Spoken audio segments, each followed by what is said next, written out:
So welcome to Trent University's virtual winter open house. We are excited to welcome you to the Teacher Education Stream program session. I'm Kathleen and I will be the moderator of this session and co-presenter. With me today, I have Adrian Ash, who is faculty and program manager in the School of Education. I also have Claire Mooney, the Dean of the School of Education and Faculty, and I have Rich McPherson, who is the Knowledge Mobilization Coordinator and Faculty in our School of Education. I'm also the Enrollment Advisor for Education, so I assist with the admissions process. So all of us are here today to help you answer your questions about the teacher education stream and maybe let you know something about the program that you weren't able to read online or hear about through other methods.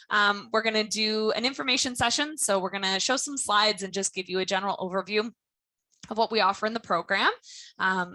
As I mentioned to those early arriving folks, we do have a Q&A at the end, so please use the chat to pop your questions in as we go through, and we will answer those at the end. This presentation is offered with closed captioning, so let me just make sure that that is on.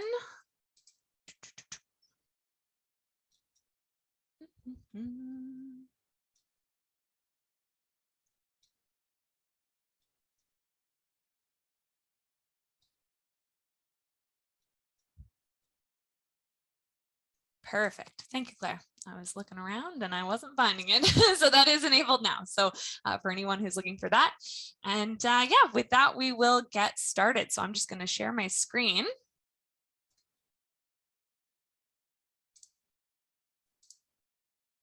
All right, everybody seeing that? Good. Awesome. All right, so welcome everybody. As I mentioned, teacher education stream in the School of Education. Today, we're going to give you sort of an overview, and we're going to start with the pathways to teaching in Ontario. So for anyone who's doing some early research on how to become a teacher, in Ontario, you need an undergraduate degree. So that's your Bachelor of Arts or your Bachelor's of Science. You also need a Bachelor of Education. That is what people commonly refer to as Teachers College. It is a 4-semester professional program. And then finally, you become registered with the Ontario College of Teachers. So the Ontario College of Teachers is the governing body for teachers in Ontario. So we just want to clarify the language, the programs when we're talking about them. So hopefully everything that follows makes sense. So the teacher education stream is a program that we've designed for undergraduate students at Trent who know right away that they're interested in education. You can complete your honors bachelor degree in almost any academic program that Trent offers while completing courses that are educational. So they have education content. You complete 3.5 credits, and each course that you take has 18 hours of placement built into it.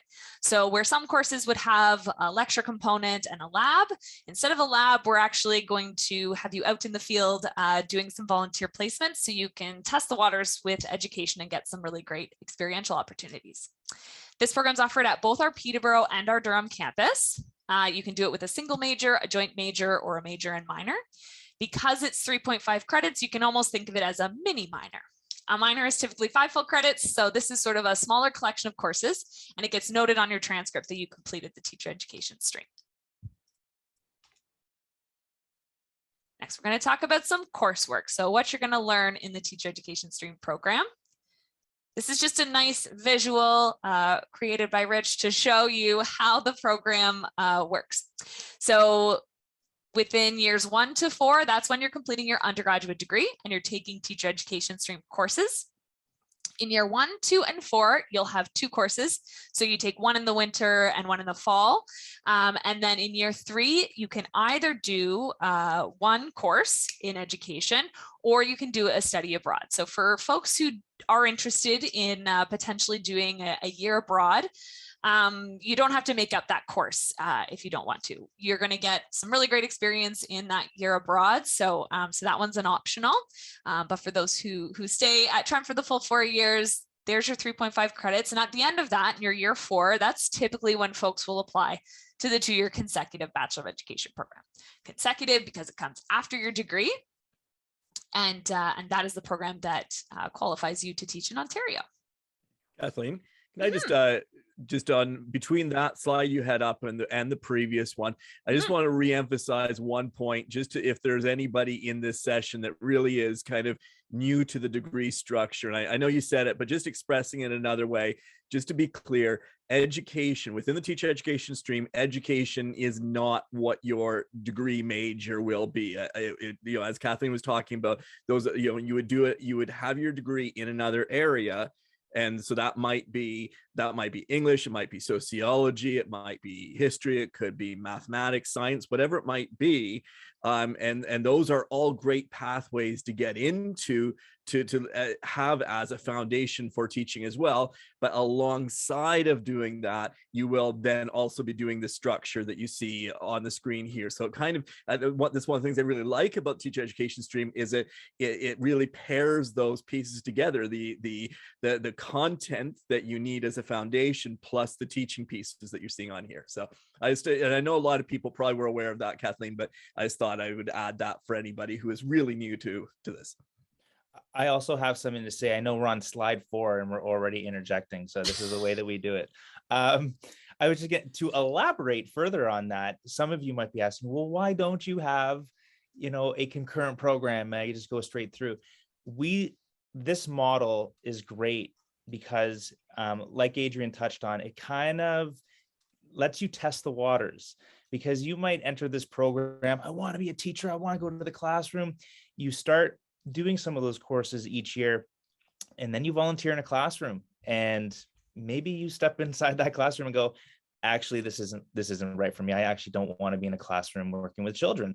And so the way that this program is structured, it gives you that opportunity to kind of figure that out over the course of 4 years, while you're earning a degree in an area that you really want to gain that knowledge in, while getting those education pieces on the side. So it's sort of that, I guess, parachute, if you will, that if you don't want to continue on in education, you still get to walk away with a degree. Whereas in a concurrent program, you're making that decision a little earlier, and so this way it's a little easier for you to kind of go a different pathway. Thank you both. Yeah, that definitely helps clarify. And for that, we'll get into the differences between the various teaching divisions later as well. But within your sort of first and second year, especially first year, that's where you have the opportunity to see what's out there, to explore different disciplines. And then by second year, depending on the area or the age group, I should say, that you want to teach, there might be some more obvious choices for what degree program you're going to choose, but we'll get into that a little later. So this is what the program looks like, and the courses that you're going to take. So for each of these, there's sort of a first and half, as I mentioned, for year 1 and year 2. So you're going to do understanding, teaching, and learning 1 in the fall and 2 in the winter. And in second year, concepts and dispositions in teaching and learning 1 in the fall and 2 in the winter. So those ones are pretty straightforward. And then when we get into the third year and fourth year, the courses change a little bit from that very foundational theory to a bit more specific about learning and literacy, as well as topics in math education and a STEAM-driven classroom. I was wondering, Claire, did you want to chat a bit about the programs here, or the courses? I'm delighted to, Kathleen. The first 2 years are kind of the more foundational courses, and they look at some of the overarching issues that are relevant to any educator. And so in the first year, understanding, teaching and learning, that's when we start to consider issues of equity and social justice, our own experiences of education. We look at Indigenous education and the experience of Indigenous people within education in Canada. And so we start to form that basis on which we'll build, the foundations on which we'll build, some of the things that underpin everything that we're going to do as educators. And it's an opportunity to spend time that you might not have once you get to a BEd, to look in more detail at some of these foundational pieces. And then we move on to also consider it with the first and second year, teacher identity. What does that mean to you when you say, I am a teacher?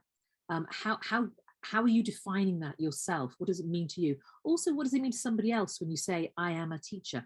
what might their perception of that actually look like?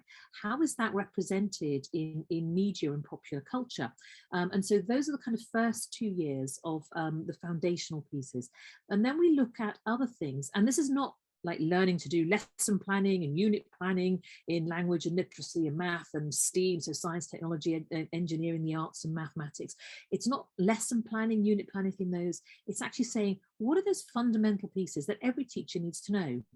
So if you're teaching, if you were to stay at Trent later on for a B.Ed, you would either be teaching in the elementary grades, so primary, junior, or the intermediate and senior grades. Now, if you're doing that, any teacher across that range will have to have an understanding of language and literacy, will have to have an understanding of mathematics, and will have to have an understanding of science, technology, engineering, and the arts. So we give an overview, and again, it's not about curriculum, it's not taking the Ontario curriculum, it's taking that subject and actually exploring that subject and what it might mean for you as a teacher. So in the mathematics course, for example, you're not studying calculus or any other area of mathematics. You know, you're not looking at kind of matrix transformations or anything else, because that's not relevant to you as an intending history teacher.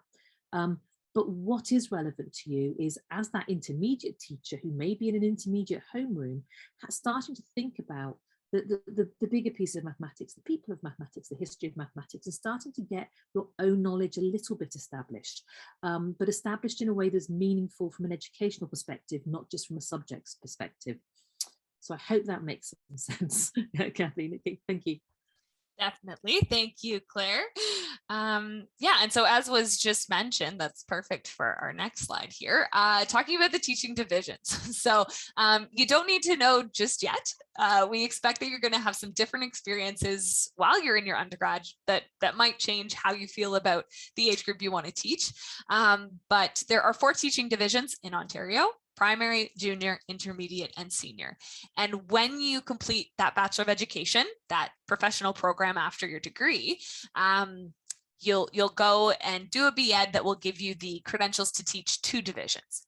At Trent, we offer primary and junior together, and intermediate and senior together. So that's how we have the divide. There are other B.Ed programs that offer a sort of middle section of junior intermediate. So for those of you who are kind of thinking that age group, there are programs that are specific to that as well for the B.Ed.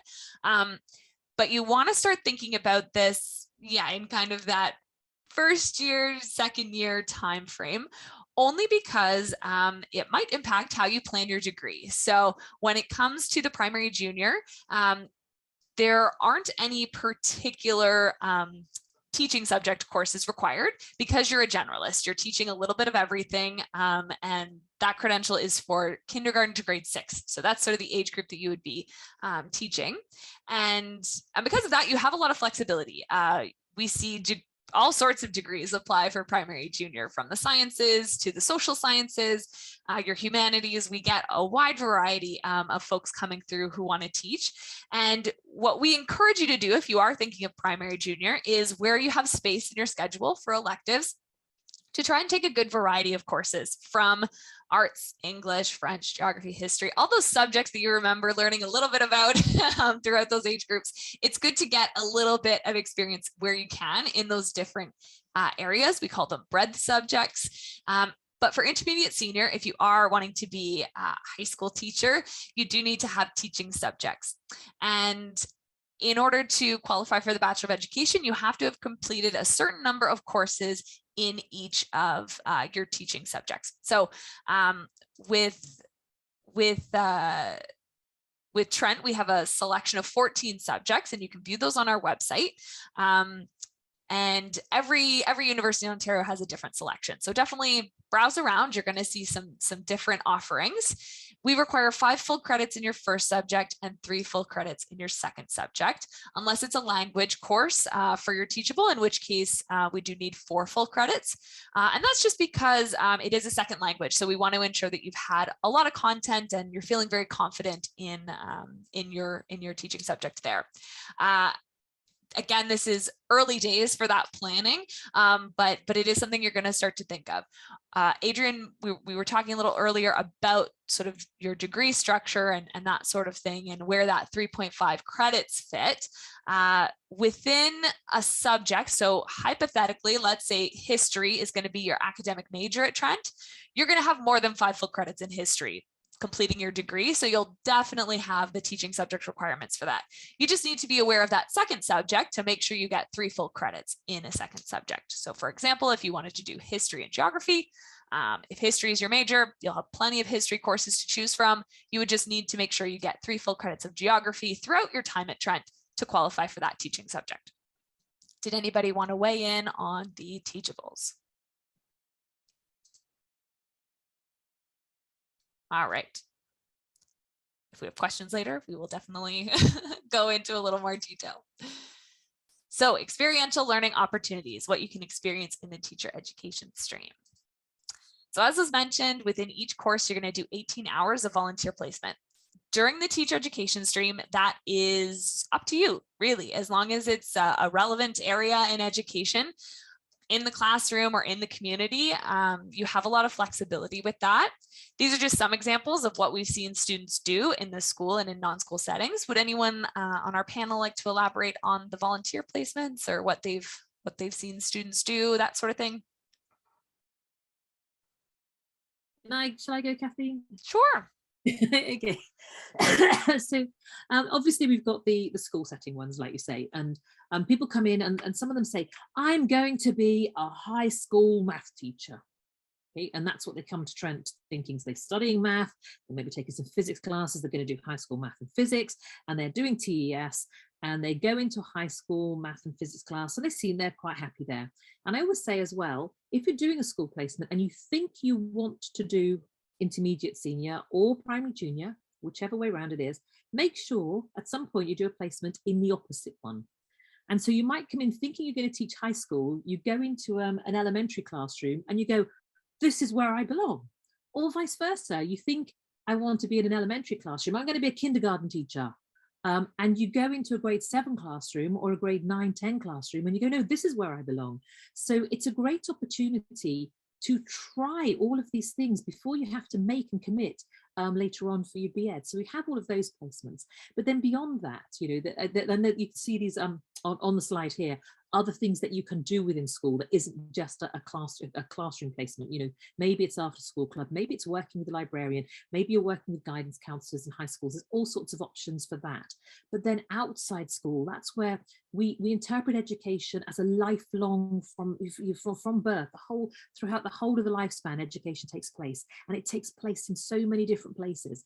And so that's when we encourage you to explore other settings. And so maybe you are working in a preschool. Some students have worked on campus at the daycare on campus, but they also will work in senior centres. Now, it's not looking at a senior centre from the perspective of offering care, which is obviously very vital within a senior centre, but there's also education programming in terms of, you know, ensuring you're keeping mental capacity going in people at that stage of their of the lifespan. And so working in those environments too, getting that opportunity is so important.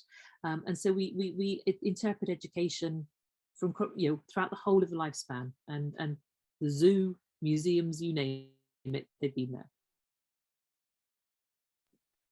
And I'm gonna jump in on that and talk about just a little bit why those, even those non-school settings are so important, because you know, thinking 4 years ahead, and you know, you're that person in this session going, no, I'm going to be a teacher, like this is what I'm going to do, and I want to get into the BEd. When we read those applications into the BEd program, we when it gets to us at the School of Ed, we don't know what your grade is. We're reading about your experiences and your teaching philosophy. And a lot of those things come from these placement opportunities.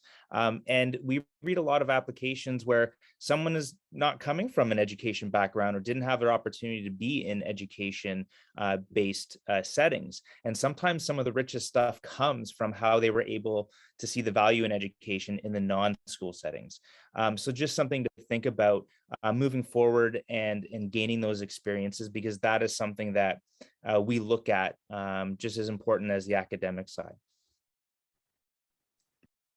Thank you for that. And sorry about the little interruption in our slideshow there. It was my mistake, a little too clicky this morning. All right, so moving right along, hopefully that gives you guys a good sense of the types of experiences you can encounter in the teacher education stream. We're going to move right along to admission requirements. So the program is available on OUAC. We have a teacher education stream, arts or a science option. So if you are thinking you'd like to take a program in the arts and the humanities, then you'll apply to the arts. If you're thinking more sciences, biology, chemistry, math, always in high demand, usually in the teaching areas, then you can apply to the teacher education stream science. They're available at both our Peterborough and our Durham campus. And as was mentioned earlier, but I'll also reiterate, when you come into the program, you don't have your degree sort of declared yet. It's okay if you already know for sure what area you want to go into, that's totally fine, but you're going to come in as a teacher education stream student and you'll declare your major at some point during your first year. We recommend waiting until the winter to do so, only because you're sort of flagged as a teacher education stream student in order to have permission to register in the education courses. So we just want to make sure that you're flagged as streams, so you can get your registration in, and then after that first year, it's fine, the flag is on your account. So that's just a little bit about declaring your major, but yeah, admissions is based on grade 12 marks, and we can send early offers of admission on the basis of your grade 12 and your grade 11 marks. So depending on how many courses you've completed, you may have already received an offer or you may be waiting still. As we get grades, we continue to send offers on a rolling basis. We need a minimum of 75%, and we're looking at your top 6 4U and 4M courses. We do require English 4U with a minimum of 60%, and it doesn't look like I have it on here, but for those interested in the sciences, a 4U math is recommended. So it's not a firm requirement, but it's recommended because you're definitely going to have to take math courses in your science degree. So always good to have that background and that foundation. Applicants with an average of 80% and above will receive an entrance scholarship. So entrance scholarships at Trent start at 80% and they're renewable. So every year you can qualify to get that additional funding, which is always nice. And why choose Trent? So a lot of folks point to our small class sizes. We have a student faculty ratio of 18:1. And within the teacher education stream and the School of Education, generally, I'd say it's a really great sort of community environment. So for those who are looking for that, the teacher education stream definitely helps provide that, as well as Trent more generally. And as we've sort of highlighted, the teacher education stream combines the theory and experience to prepare students for the Bachelor of Education upon completion of their undergraduate degree. Whether you choose to stay with us at Trent in our consecutive BEd or go to another BEd program, all of the programs in Ontario are excellent and they're all going to train you to be great teachers. So either way, whether you want to do the full 6 years with us or you want to go somewhere else, the program's designed to prepare you to be successful in those applications. And again, have that opportunity to test the waters. There are some guaranteed spots for teacher education stream students in our consecutive BEd. In order to qualify for those, you have to apply to the Bachelor of Education, typically in your final year. You need an 85% average at that point based on your 10 most recent credits. So it is based on your undergraduate performance, and that's for the guarantee. You also need to submit the profile of experience and complete your teacher education stream requirements. And just to note on the guarantee, I understand 85% sounds very high, but it's just for the guarantee. The minimum to apply to the Bachelor of Education is 70% on your last 10 full credits. So certainly if you don't have the 85 but are in the teacher education stream, you're still eligible to apply. You may very well still be eligible for an offer. This is just particular to where the guaranteed offers live. So we want to thank you so much for joining us today. There's a link there, and I believe Kaylee's going to add some of the links to the chat. You can do campus tours. Those are open and available on both campuses. They run Monday to Saturday, so you can definitely join a tour if you want to check out the campus. We encourage folks to do that. It's often when people decide if it's going to be right for them. My information's there as well, educationadmissions@trentu.ca. So if you have questions related specifically to the education programs, I'm happy to help answer those. And yeah, we will move on to, I'm just going to stop my share here, and we have a bit of time for Q&A. I know folks have been in the chat answering questions as we go, but if anyone has viewed a question they think would be great for the panel, Rich, Adrian, Claire, if any of you want to. I'm just going to mention, I know that there were a couple people that are in the session from the chat. I noticed that are more at the stage sort of 4 years down the line where they're now either coming into a BEd program or looking at applying to a BEd program from another university. So this session really was more focused on teacher education stream. But if you're at that stage, of looking at a BEd, I know that Kelly mentioned it in the chat, but yeah, just go to our website, trentud.ca/education, and click on the link for the BEd, consecutive BEd. There's some great videos on there that page. And there's a lot of information about that program, whether you're at the application stage or whether you're coming into the program for next year. So yeah, just for anyone who's at that point, please feel free to go ahead and do that. Can I pick up a question from the chat as well, Kathleen? Yeah. So people are asking about, should I apply for teacher education stream arts or science? Apply for the one that you think is relevant to you now. So if you think you want to study math, apply for teacher education stream science. If you think you want to study English, apply for teacher education stream arts. Don't worry if you change your mind later on. One of the beauties of Trent, which I think is what makes Trent very special, is the fact that you're not constrained. You don't come in saying, I'm going to teach, I'm going to study mathematics and become a math teacher, and now I'm fully committed. You come in saying, I'm going to study math. Wow, there's anthropology over there, and that looks really, really interesting. Or there's psychology over here that I'd never even given consideration to. And so you can change your mind, and you can work with the academic advisors to make sure you meet all of the requirements for a degree. At the end of it, you do have to meet the requirements for a degree. But don't worry, if you suddenly change from an arts to a science, or from a science to an arts partway through your degree, you don't suddenly get kicked out of the teacher education stream program. We don't worry. It just gives us an idea when we start of approximate numbers in either side, but that's really more for our just data and interest perspective really than having an impact. So don't worry if you're applying for one and then change later on. That's not a problem. You just carry on, and at the end of it, you'll have either a BSc or a BA or a BBA or lots of other things that we're now doing that can work. So don't feel constrained. I've made a decision. Oh my goodness, I've made the wrong one. We can sort that. It's not a problem at all. Thank you, Claire. I did see one question about scholarships. So for that entrance scholarship, it is based on your top 6 for URM courses, and they'll give you an idea usually when you get your offer email what you're tracking towards, and then it's typically in March that our scholarship and financial aid office will send you an email that confirms where you're locked in. It can always go up, so if your final grades put you in the one above that lock-in mark, that's great. You will get that amount. If it goes down, you stay in that locked amount. So yeah, so that's how that works. And I did see one that was specific to BEd. I'll just quickly speak to that. The entrance scholarship, unfortunately, is not eligible for the BEd, but if you want to reach out to me, just educationadmissions@trentu.ca. I'm happy to connect you with some scholarship and financial aid information. And I think do one very, very quick one, literally a kind of 20-second one. Looking up, it's come up a few times in the TES, the volunteer placements you find for yourself because you know what where you want to go and what interests you. Once you get to a BEd, that's off the table. Once you're in a BEd, we would find placements for you. But in the TES, you find your own. So they could be in Peterborough, they could be in Durham, depending on which campus you're studying on. They could also be somewhere else. Some students go home for a reading break and do full-time placements during reading break. So there's a lot of flexibility and freedom in these undergraduate courses. That ceases to happen once you're in the BEd. Thank you, Claire. Yes, I also saw that one. So very good, very good to distinguish that. So yeah, I think unfortunately that wraps up our time. It goes by so quickly in these presentations.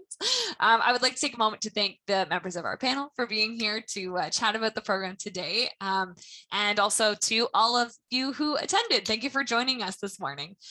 This session has been recorded and will be posted on our open house webpage if you wish to review the session again or any of the other sessions that took place today. I'd like to invite you to visit our campus. We are hosting in-person tours, as I mentioned, as well as in-person spring open house events. So those will be posted on the tours website as well for those who want to come to campus and maybe chat with us in person. There are a lot of other great sessions starting soon, so please enjoy the rest of the event and have a great day.